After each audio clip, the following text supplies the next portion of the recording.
Storefront crashes like this one happen every day, and people are dying. It was an accident similar to the one you see on your screen that happened at a popular family restaurant.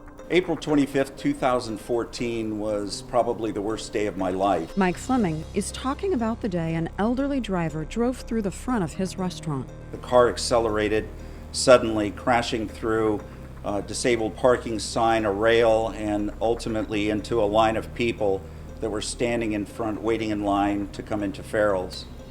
Unfortunately, one of those that were hit by the vehicle died of her injuries, and there were several that were seriously, one very critically injured. It is a business owner's worst nightmare. It is a patron's worst nightmare, and it happens every day at an alarming rate.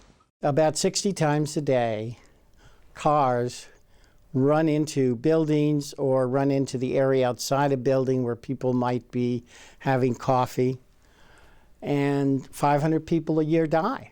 California State Assemblymember Bill Quirk started researching the issue when a car crashed through the front of a building that housed a daycare facility in Northern California.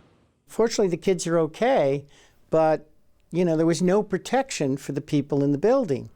That's why Assemblymember Quirk authored Assembly Bill 764. If enacted, the measure would require the state to develop standards for barriers needed to protect the public from car into building crashes. Rob Ryder of the Storefront Safety Council believes this legislation is long overdue.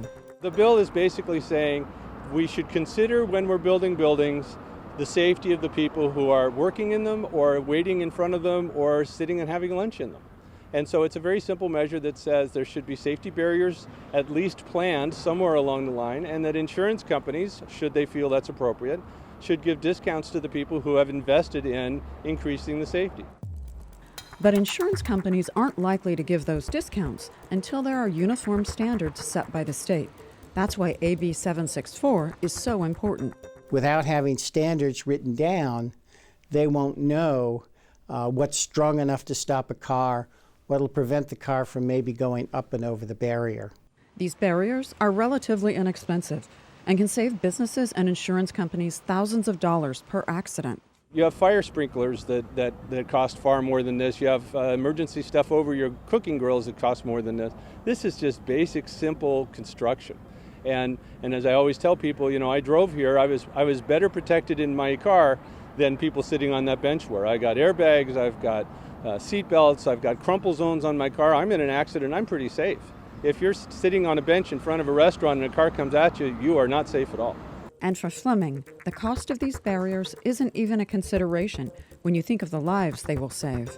There is no price to a life. My guests that were out in front were put in harm's way because this had been overlooked. This report was produced by the Speaker's Office of Member Services.